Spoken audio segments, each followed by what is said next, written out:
श्याम मानव channel को आपका समर्थन देने के लिए चैनल को जरूर सब्सक्राइब करें। चैनल के नोटिफिकेशन पाने के लिए बेल आइकन भी दबाएं। सवाल ये है कि आचार्य रजनीश गांधी जी पर बहुत आलोचना करते थे, टीका करते थे। वे कहते थे कि उनके विचार नैतिक है लेकिन वैज्ञानिक नहीं है और गरीबी का गौरवीकरण करने के उनके विचार है। तो इसके बारे में आपका क्या मत है? आचार्य रजनीश जब किसी पर भी टीका करते थे, तब उनकी टीका हमेशा तार्किक होती थी, ऐसी बात नहीं। और इसलिए वो किसी पर भी टीका करते थे। यानी यीशु ख्रिस्त से लेकर हरेक को उन्होंने एक आध दूसरी बार सराहा भी है और कई बार उन पर टीका भी की है। बुद्ध को भी उन्होंने छोड़ा नहीं। तो गांधी पर क्या चीज है? गांधी पर तो वो बहुत बहुत भयानक टीका करते थे। गांधी पर उनका जो एकदम से सबसे बड़ा आरोप था वो ये था कि गांधी के पूरे विचार गरीबी की और दरिद्रता का गौरवीकरण करना है। ये उनका सबसे बड़ा आरोप था। अब ये आरोप में कितना तथ्य है?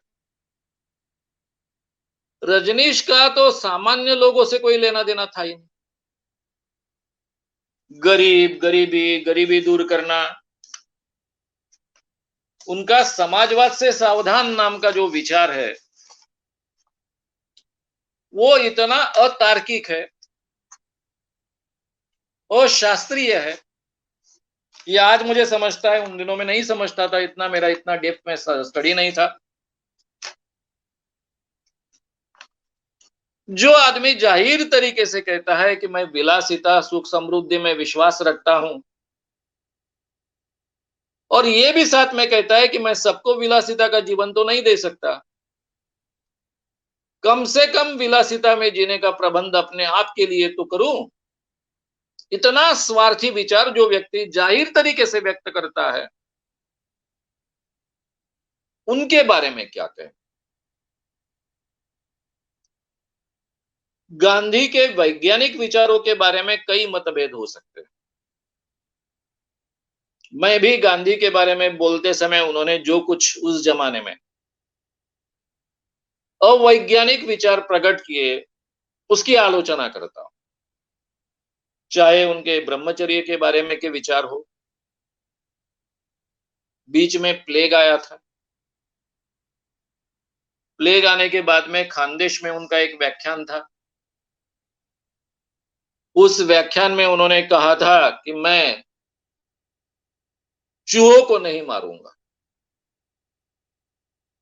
क्योंकि प्लेग के जंतु फैले ना, इसलिए चूहे मारने की प्रक्रिया शुरू हो गई थी। गांव गांव ये प्रक्रिया चल रही थी। शायद अमरनेर में उनका भाषण था और तब वे कह रहे थे कि मैं खुद चूहे मारना पसंद नहीं करूंगा, चूहों को भी जीने का अधिकार है और इसलिए हमने चूहे नहीं मारना चाहिए। चूहों के मारने के बजाय मैं मरना पसंद करूंगा। और तब फिर स्वातंत्र्य वीर सावरकर ने उस पर बहुत आलोचना की थी और सही आलोचना की थी कि गांधी जी को अगर इतना ही ये है तो फिर उन्होंने अपना ऑपरेशन क्यों किया?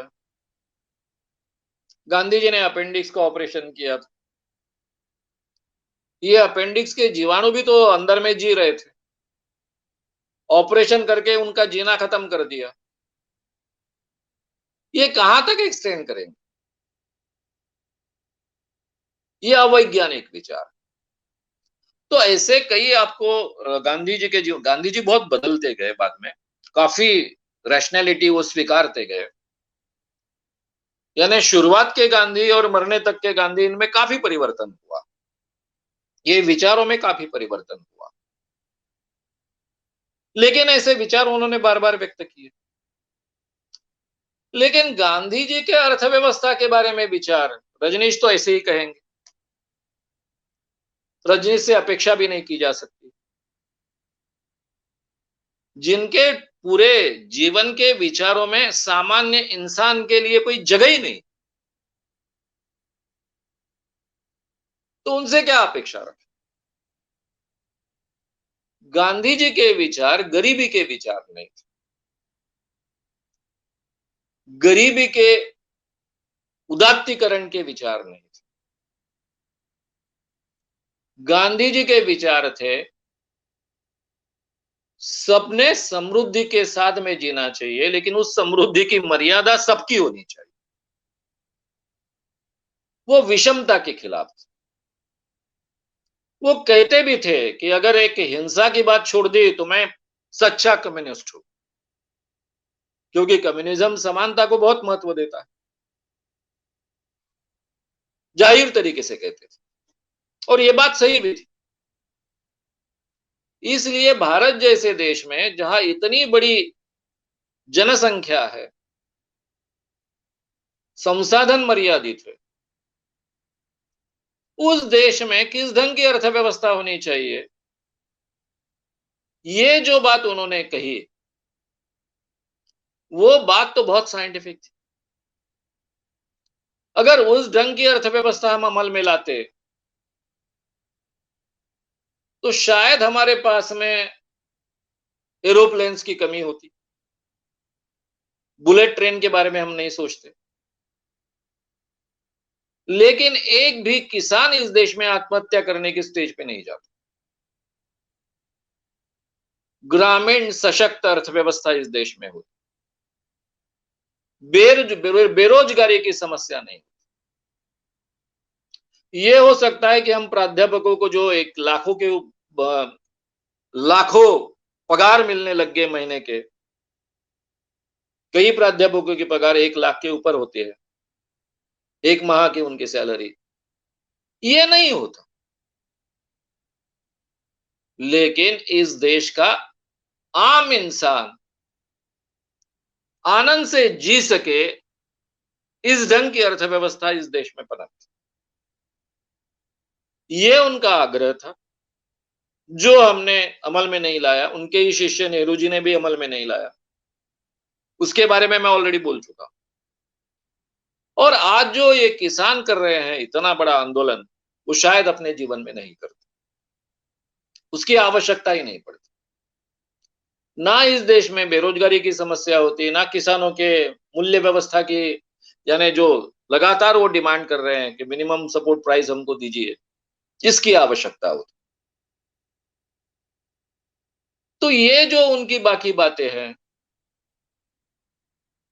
ये तो बहुत ही महत्व की बात है, और वो साइंटिफिक बात है।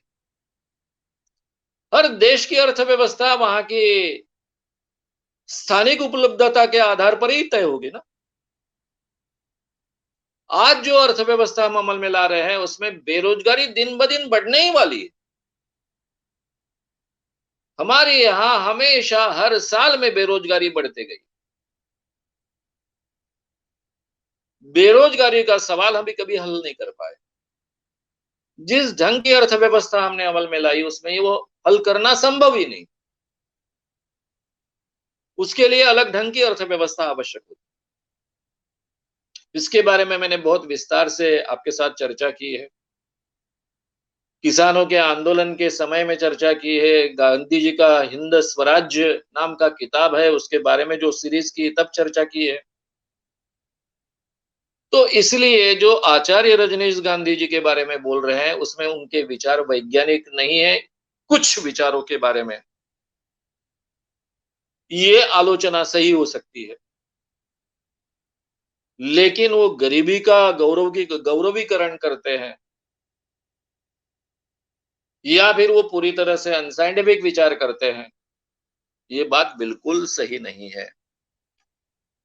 उनके आर्थिक विचार बहुत साइंटिफिक विचार थे, और अर्थशास्त्र का बहुत अच्छा ज्ञान उन्हें था, ये उस पर से ध्यान में आता है। आगे का सवाल। हाँ, सिद्धार्थ बच्चन का सवाल है कि ओशो ने कहीं ये कहा है कि मैं गांधी जी और बाबा साहब आम्बेडकर इन दोनों से मिला हूं, और गांधी जी ने मेरे जेब में से पैसे निकाल लिए और बोले ये देश सेवा के लिए है। तो क्या ये सच है या झूठी बात उन्होंने बोली?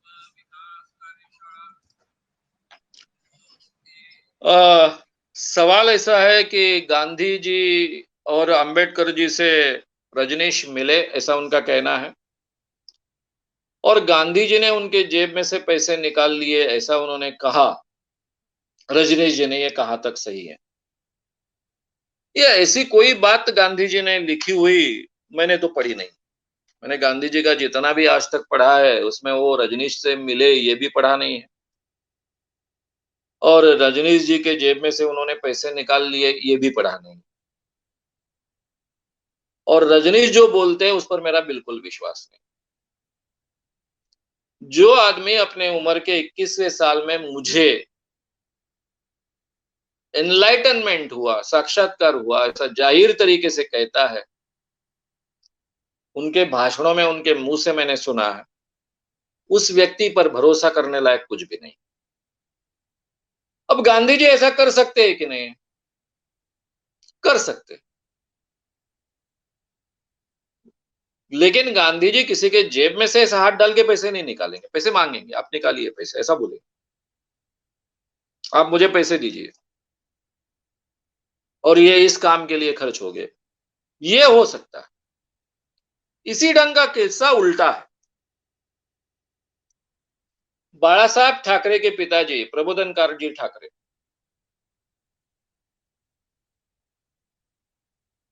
ये गांधी जी के बारे में बहुत उल्टा सीधा बोलते हैं। उन्होंने लिखा अपने आत्मचरित्र में एक किस्सा, मैं आपको बताऊंगा इस बहाने, क्योंकि ये सिमिलर किस्सा है, थोड़ा अलग ढंग का किस्सा है।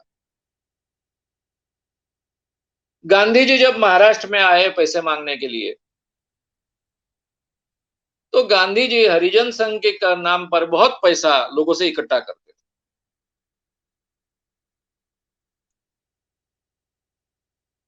और प्रबोधनकार ठाकरे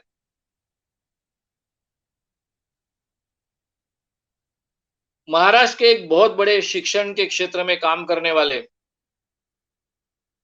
वे हॉस्टल चला रहे थे। पाटिल उनका नाम है।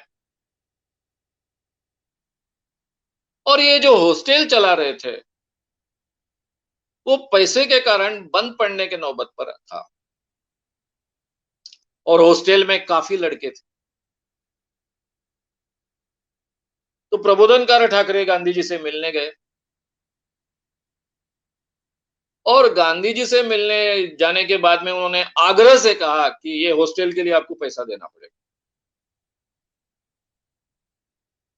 गांधी जी ने कहा कि आपको इसके लिए अर्जी देनी पड़ेगी, दिल्ली पे जो हमारी कमेटी होती है वो इसका निर्णय लेगी। लेकिन प्रबोधनकार ठाकरे बिल्कुल अड़के बैठे, नहीं आपको ये देना ही पड़ेगा, उसके बिन मैं आपको जाने नहीं दूंगा। और गांधी जी प्रबोधनकार ठाकरे जी के आग्रह के सामने झुके। और ये भाऊराव पाटिल जो है, जिन्होंने बहुत बड़ी शिक्षण संस्था महाराष्ट्र में निर्माण की, कर्मवीर भाऊराव पाटिल उनको बोला जाता है, उनके हॉस्टल्स के लिए गांधी जी ने अपने हरिजन फंड में से पैसा निकाल कर दिया। यानी ये उल्टा किस्सा है। गांधी जी गांव गांव जाकर पैसा इकट्ठा करते थे, उसका एक एक पाई का हिसाब रखते थे। आर्थिक शुद्धता के बारे में उनका बहुत आग्रह रहता था। एक पैसे का भी भ्रष्टाचार नहीं होना चाहिए, ये देखते थे। लोगों के जेब से पैसा ऐसा खींचकर नहीं निकालते थे, मांग कर निकालते थे, ये सर्वश्रुत है, सभी को मालूम है। लेकिन उनसे भी अच्छे काम के लिए पैसा वसूलने का काम उनके सिर आने बैठकर प्रबोधनकार ठाकरे जी ने पूरा किया। तो ये ऐसा उल्टा किस्सा मुझे मालूम है, इस बहाने याद आया, इसलिए मैंने आपसे कहा। रजनीश के बारे में ये हुआ नहीं हुआ इसके बारे में कह नहीं सकता, क्योंकि उनके बातों पर विश्वास रखना ही मेरे लिए कठिन है। आगे का सवाल। यस। मध्ये दुसरा आवाज येतोय क्षितिज।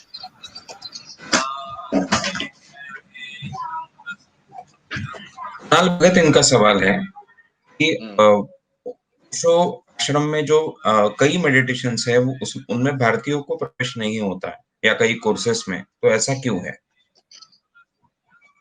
हम्म, ठीक है। सवाल ऐसा है कि आचार्य रजनीश के जो अलग-अलग मेडिटेशंस होते हैं, उनमें भारतीय लोगों को प्रवेश क्यों नहीं होता है? महाराष्ट्र में जो पूना नाम का शहर है, उस पूना नाम के शहर में रजनीश का बहुत बड़ा आश्रम है, अभी भी है। वहां पर अंतरराष्ट्रीय यूनिवर्सिटी है, इंटरनेशनल यूनिवर्सिटी। इस इंटरनेशनल यूनिवर्सिटी में अलग-अलग थेरेपी कोर्सेज चलाए जाते हैं। और ये थेरेपी कोर्सेज जो होते हैं, वे अलग-अलग दिनों के होते हैं, कोई 21 दिन का होता है, कोई 14 दिन का होता है, कोई 7 दिन का होता है, कुछ 1 माह का भी होता है। उसमें उन्होंने शुरुआत से ही ये नियम बनाया कि इन कोर्सेस में सभी कोर्सेस में भारतीयों को प्रवेश नहीं दिया जाए। यानी जो सन्यासी बनते हैं, उनको भी प्रवेश नहीं मिलता।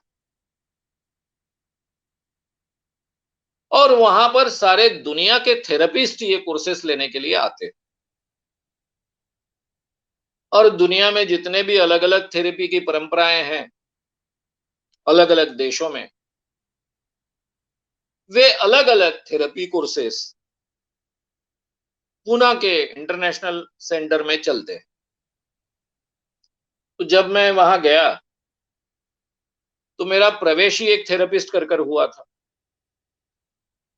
मैंने पहले 2 व्याख्यान में आपके सामने ये बात रखी है कि उन्होंने मुझे कहा था कि पहले ये जो भारतीयों के लिए उपलब्ध है, ये 3 कोर्सेस आप पूरे कर लीजिए, फिर बाकी कोर्सेस के बारे में भी आपका हम विचार करेंगे। आपके लिए हम अपवाद करेंगे। क्योंकि मैं खुद थेरेपिस्ट था, इसलिए ऐसा उनका कहना था। लेकिन बाद में मैंने कहा कि मेरे संबंध इतने अच्छे नहीं रह पाए, क्योंकि रात-दिन जो चलता था, उसमें मैंने धीरे-धीरे बोलना शुरू किया और बाद में जो किताब निकली, उस किताब में रजनीश के बारे में बहुत आलोचना है, ऐसे किताब के प्रकाशन में मैं शामिल हुआ। तो उसके बाद में तो ये संभव नहीं। ये कोर्सेस में क्यों प्रवेश नहीं? तो इसके पीछे का कोई भी संयुक्तिक कारण नहीं। एक कारण इतना ही होता है कि पाश्चात्य खास कर यूरोपियन देश और अमेरिकन देश जो है, वहां के लोगों की लैंगिक धारणाएं अलग है, भारतीय लोगों की लैंगिक धारणाएं अलग है। और ये जो थेरेपी कोर्सेस है, उनमें से काफी थेरेपी कोर्सेस में लैंगिकता का खुला-खुला प्रयोग होता है। जैसा मैंने एनकाउंटर ग्रुप की बात आपसे कही, या फिर दूसरे एक ग्रुप की बात मैंने कही थी, जो मेरा दोस्त था मेरे साथ में, जो मिस्टिक रोज में मेरे साथ में था। वो एक दिन बहुत नाराज हुआ था क्योंकि उसके बीबी दूसरे एक कोर्स में शामिल हुई थी। और उस कोर्स में जितने ग्रुप में लोग थे, सब एक दूसरे के साथ में सेक्स करते थे। और इसलिए ये बहुत नाराज हुआ था कि उसकी स्त्री, उसकी गर्लफ्रेंड इस ढंग से बाकी सब लोगों के साथ में सोई है। हालांकि वो ब्रिटिश था, इंग्लिश था, इसके बावजूद बहुत नाराज था। तो ये अलग-अलग इस ढंग के कोर्सेज चलते थे। शायद रजनीश को, या फिर वहां के, ये निर्णय तो रजनीश ने ही लिया होना चाहिए। उनको ये डर था कि भारतीय लोगों को इनमें हम प्रवेश देंगे तो वो बहुत इसकी चर्चा करेंगे और फिर एक गलत बात फैल जाएगी। पहले ही भारत में काफी रजनीश और रजनीश आश्रम के खिलाफ लोग हो गए थे। जब मैं 1980 में पुणे में गया था, रजनीश 81 में अमेरिका चले गए। रजनीश जब अमेरिका गए थे तब मैं पुणे में था। उस समय में रजनीश के खिलाफ बहुत वातावरण खड़ा हो रहा था। बहुत चर्चाएं पेपर्स में चलती थी। मैंने आपको ये भी बताया कि हमारे इंग्लिश प्रेस के जो शो रहते थे राहुल में, तो बालकनी बहुत बड़ी थी राहुल की और इंग्लिश प्रीमियर शो वहां पर रहता था शाम के 6 बजे का। तो अक्सर हम पत्रकारों के लिए 50 एक सीट्स बुक रहती थी और बाकी सीट सभी के सभी रजनीश आश्रम के लोग, नया पिक्चर है, पहला दिन है, बुक कर डालते थे। और हमें कुछ हफ्तों बाद कहना पड़ा कि भाई अगर आपको हमको बुलाना है प्रेस शो में, तो रजनीश के लोगों को प्रवेश मत दीजिए, क्योंकि हमको 2-2 शो देखने पड़ते थे, एक सामने और एक में आसपास के सीटों पर। यानी वो लोग इतना भी संयम नहीं बरतते थे कि भाई अपन पिक्चर में बैठे हैं, तो जो कुछ करना है यहाँ करने की क्या आवश्यकता है, वहीं शुरू हो जाते थे। यानी किसिंग वगैरह तो रास्ते में ही करते थे, किसिंग, हगिंग ये तो कॉमन बात थी रास्ते में। यहाँ वो इंटरकोर्स तक चले जाते थे। अब ये ऐसा नहीं है कि वहां पर आए 200 लोग हैं, बैठे हैं तो 200 के 200 लोग इंटरकोर्स कर रहे हैं, ऐसा नहीं होता था। लेकिन 2-3 लोग भी इस ढंग से बर्ताव करते हैं तो पूरी तरह से वो वातावरण उसी ढंग से खड़ा होता। तो ये सब वातावरण पूरी तरह से ना फैले, ये भी उसके पीछे का कारण होगा। पौर्वात्य लोगों का विचार करने का तरीका अलग है और पाश्चिमात्य लोगों का विचार करने का अलग अलग तरीका है। मान्यताएं भी अलग अलग है। जैसे कि पौर्वात्य यानी खास कर भारतीय परंपरा और उसके जरिए फैला हुआ बुद्ध धर्म हो या फिर जैन धर्म, तो बाहर नहीं ज्यादा फैला, लेकिन बुद्ध धर्म बहुत फैला, इसलिए पौर्वात्य यानी सभी एशियन लोग इसमें आ जाते हैं। तो ये मान्यताएं अलग अलग है, विचारधाराएं अलग अलग। जैसे पुनर्जन्म की कल्पना पौर्वात्य लोगों में है, ये पुनर्जन्म की कल्पना पाश्चात्य लोगों में नहीं है, ना क्रिश्चियनिटी में है, ना मुस्लिमों में है। ये फर्क है मान्यताओं का। या फिर पौर्वात्य कल्पना में भगवान खुद इंसान बन सकता है, तो ये कल्पना बुद्ध धर्म में, जो बुद्ध धर्म फैला जापान में और बाकी पूरे ईस्ट एशिया में, उसमें ये कल्पना है। फिर बुद्ध धर्म की ये कल्पना है नहीं है, इस बहस में मत आप पढ़िए। लेकिन ये जापान, कोरिया वगैरह सब एरिया में, चाइना इस एरिया में जो फैला हुआ बुद्ध धर्म है, उसमें पुनर्जन्म की कल्पना है। इंसान खुद वो सभी क्षमताएं प्राप्त कर सकता है, पानी पर चलने की, गायब होने की, यहां से लेकर सभी क्षमताएं प्राप्त कर सकता है, ये मान्यताएं हैं। ये मान्यताएं पाश्चात्य कल्चर में नहीं, उस विचारधारा में नहीं। ये भेद है। इसलिए कुछ बातें भारतीयों ने स्वीकारना बहुत आवश्यक, आसान हो जाता है। जैसा मेरी एक केस थी, उसमें एक स्त्री के समर्पण के कारण उसका बहुत बड़े पैमाने पर शोषण किया गया था और उसके लिए उसका उपयोग, यानी ये क्या था, ये क्यों हो रहा था, तो ब्रेन प्रोग्रामिंग के कारण हो रहा था। इसको हम कंडीशनिंग भी कह सकते, लेकिन वहां अलग शब्द का उपयोग किया गया था और ये शब्द भारतीय परंपरा में फिट नहीं बैठता था, जिसको हम कहते हैं ब्रेन वॉशिंग। ब्रेन वॉशिंग यानी पूरी तरह आपकी कल्पना ही बदल दी। तो पाश्चात्य लोगों को अगर इस ढंग से समर्पण करना है कि अपना शरीर भी गुरु को अर्पण कर दे, तो वहां ब्रेन वॉशिंग करना पड़ेगा, क्योंकि वो कल्पना पूरी पाश्चात्य कल्चर में है ही नहीं। लेकिन हमारी भारतीय परंपरा में ये कल्पना पहले से है, तन मन धन गुरु को अर्पण करना है। तो वहां ब्रेन वॉशिंग की आवश्यकता नहीं है, केवल कंडीशनिंग की आवश्यकता है कि ये गुरु है, ये गुरु में सामर्थ्य है, बाकी कुछ कहने की आवश्यकता नहीं। ये स्त्री तैयार हो जाती है उसके साथ में सोने के लिए, तन मन धन अर्पण करने की कल्पना पहले से ही। तो ये फर्क होता है। तो ये फर्क का भी कोई कारण मुझे ये थेरेपी कोर्सेस में नहीं लगता है। यानी इन थेरेपी कोर्सेस में क्या सिखाया जाता है, इसकी बहुत स्पष्टता मुझे नहीं है। मैं वहाँ था, जितने लोगों के साथ में चर्चाएँ की, जिन लोगों ने ये कोर्सेज़ किए थे, उनके साथ में चर्चाएँ की। उनमें से काफ़ी लोगों को तो पहले ही कहा जाता था कि इस कोर्स के बारे में आपको बाहर बोलना नहीं है, इसलिए बोलने के लिए कोई तैयार नहीं होता था।